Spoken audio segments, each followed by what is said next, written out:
கண்ணாடி வீட்டில இருந்து கல்லெறிகிறாரோ மம்தா பானர்ஜி? சரி, என்ன பொறுத்தவரைக்கும் நிகழ்ச்சிக்கு போறதுக்கு முன்னாடி குகேஷ் அவர்கள் இன்னைக்கு உலக செஸ் சாம்பியனா ஆயிருக்காரு. மிக குறைந்த வயதில் செஸ் சரித்திரத்துல.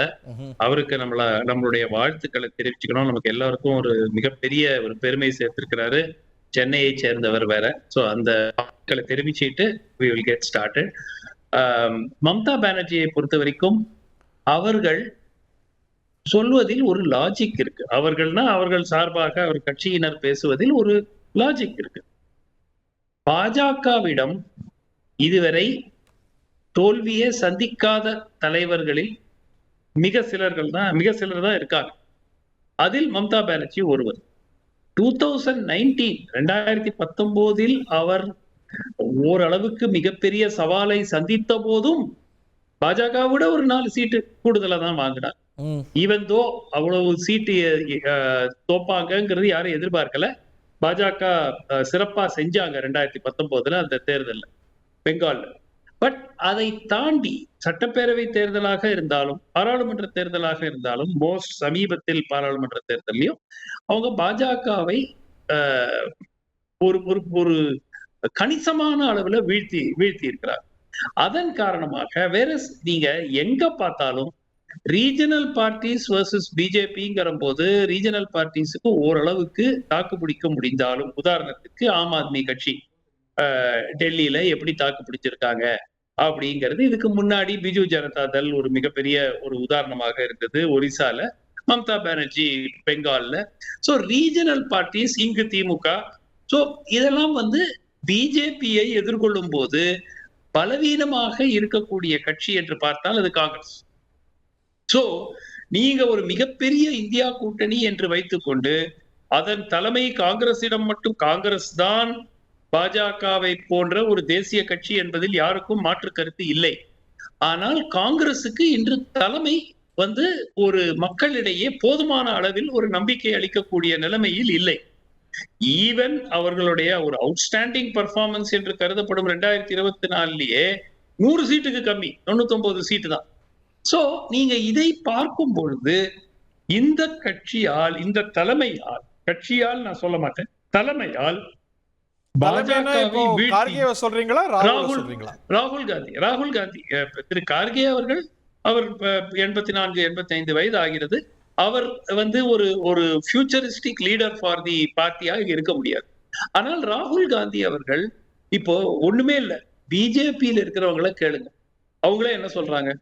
ராகுல் காந்தி இருக்கிற வரைக்கும் எங்களுக்கு கவலை இல்லை அப்படிதான் சொல்லிட்டு இருக்காங்க. இன்ஃபேக்ட் இப்ப சமீபத்துல மகாராஷ்டிரால எக்காரணம் கொண்டும் தோற்க முடியாத ஒரு தேர்தலை தோத்துருக்காங்க. அவ்வளவு ஆன்டி இன்கம்பன்சி, அவ்வளவு ஊழல். யாரு அவங்களுக்குள்ள அஜித் பவார் 30,000 கோடி அடிச்சிட்டாருன்னு சொன்னது யாரு? பிரதமர். சோ தேவேந்திர பட்னவிஸ் தான் அந்த குற்றச்சாட்டை முதல்ல வைக்கிறாரு அஜித் பவார் மேல. இப்ப எல்லாம் கூட்டணியில சேர்றாங்க. Anti incumbency. சோ இதெல்லாம் தாண்டி ஒரு பிரமிப்பூட்டும் வெற்றினா இந்த எதிர் அணியில இருக்கிற பிரதான கட்சி காங்கிரஸ், அதுக்கு பிறகு உத்தவ் தாக்கரே, அதுக்கு பிறகு சரத் பவார்.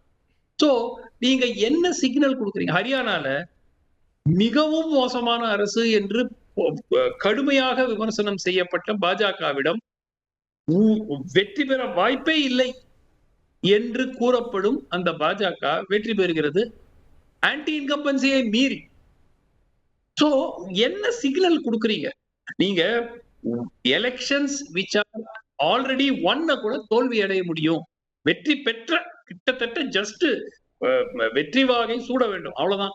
அந்த ஸ்டேஜ்ல தேர்தல் எல்லாம் நீங்க தோத்துட்டு இருந்தீங்கன்னா மக்களிடையே மட்டும் இல்ல, கூட்டணி கட்சிகளும் கேள்வி கேட்பாங்க இல்லையா? என்னங்க இது, நீங்க இந்த மாதிரி இருக்கிற வரைக்கும் எப்படி வேற யாராவது தலைமை தாங்கட்டுமே இந்தியா கூட்டணிக்குன்னு. அந்த கேள்வி எழுவதில் எந்த தவறும் கிடையாது. அது மம்தா பானர்ஜியாக இருக்க வேண்டுமா இல்ல வேற யாராவது இருக்க வேண்டுமா, அதெல்லாம் வேற ஒரு தனி விவாதம். மம்தா பானர்ஜி எடுத்துங்க, அவங்க யாரு? அவங்க காங்கிரஸ் தானேங்க. எவ்வளவு வருஷம் அவங்க காங்கிரஸ் கட்சியில இருந்திருக்காங்க. சோ அந்த ஐடியாலஜியா இருக்கட்டும், அந்த ஐடியாஸாக இருக்கட்டும், ஒண்ணு. ரெண்டாவது, she is a street fighter. எந்த பிரச்சனை வந்தாலும் தைரியமாக இறங்கி மறு அடி கொடுக்கக்கூடிய ஒரு நபர். இல்ல தலைமை அப்படிங்கிறது ஒரு பேன் இந்தியா அப்பீல் இருக்கக்கூடிய ஒரு கட்சி இல்ல அந்த மாதிரி ஒரு தலைமை கிட்ட இருப்பது தானே சிறந்தது. இப்போ Mamata Banerjee cannot inspire a voter in Tamil Nadu, whereas Rahul Gandhi can, இல்ல Congress party can to some extent. இல்லையே, இல்ல ஹரி, சவுத் இந்தியால பண்ண முடியுது, அது நாம் மறுக்கல. இப்ப தெலுங்கானால முடியும், கர்நாடகால முடியும், கேரளால முடியும், தமிழ்நாட்டுல முடியும்.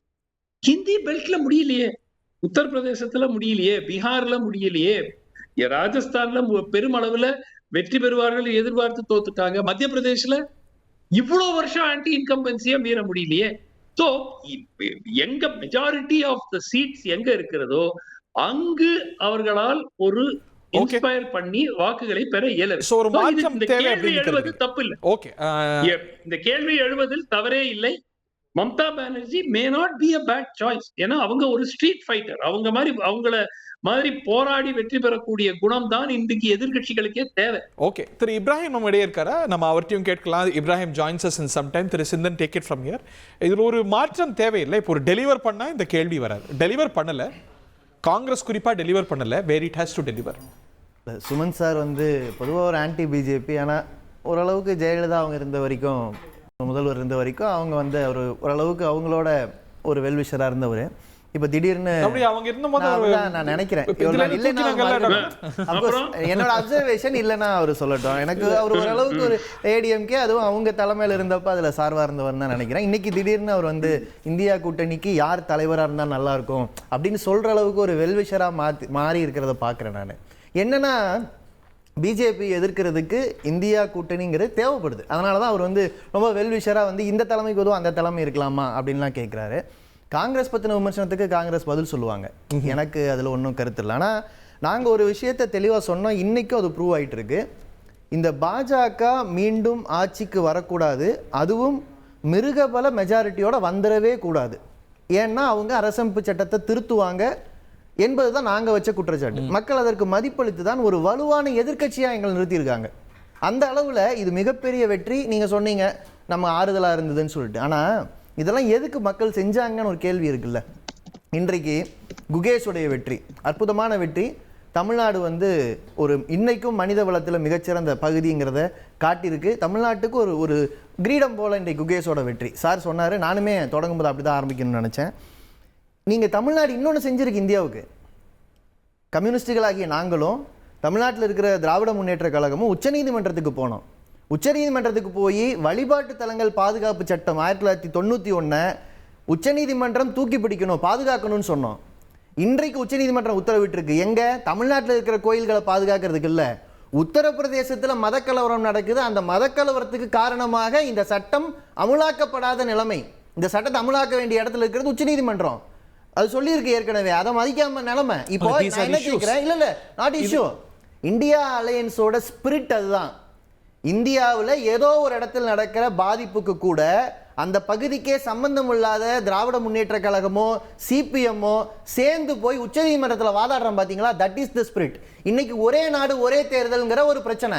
இந்த பிரச்சனை நீங்க சொல்லும் போது ஆரம்பிச்சிங்க, பாஜக அதை கொண்டு வராங்க. என்ன அர்த்தம்? மாநிலங்களுக்கு தனியாக தேர்தல், மாநிலங்களுக்கு என்ற ஒரு நிலை, உள்ளாட்சிக்கு என்ற ஒரு நிலை என்றெல்லாம் இருந்ததையெல்லாம் இன்னைக்கு சவாலுக்குள்ளாக்கி இருக்காங்க. இந்த மெஜாரிட்டி ஒருவேளை பாஜக கிடைச்சிருந்தா என்ன இருக்கும்? இன்றைக்கு நாடாளுமன்றத்தில் இதை எதிர்த்து கேட்கிறவங்க யாரு? இன்னைக்கு நாடாளுமன்றத்துக்கு வரும்ல, இதை சட்டமாக்க முடியாது என்கிற நம்பிக்கையை கொடுத்திருக்கிற வெற்றி இந்தியா அணியோடைய வெற்றி. எனவே இதுக்கு யார் தலைவர் அப்படின்னு கேட்டீங்கன்னா, தலைவர் இப்ப இருக்காங்களா சொல்லுங்க. செய்திகளை உடனுக்குடன் தெரிந்து கொள்ள உடனே சப்ஸ்கிரைப் பண்ணுங்க.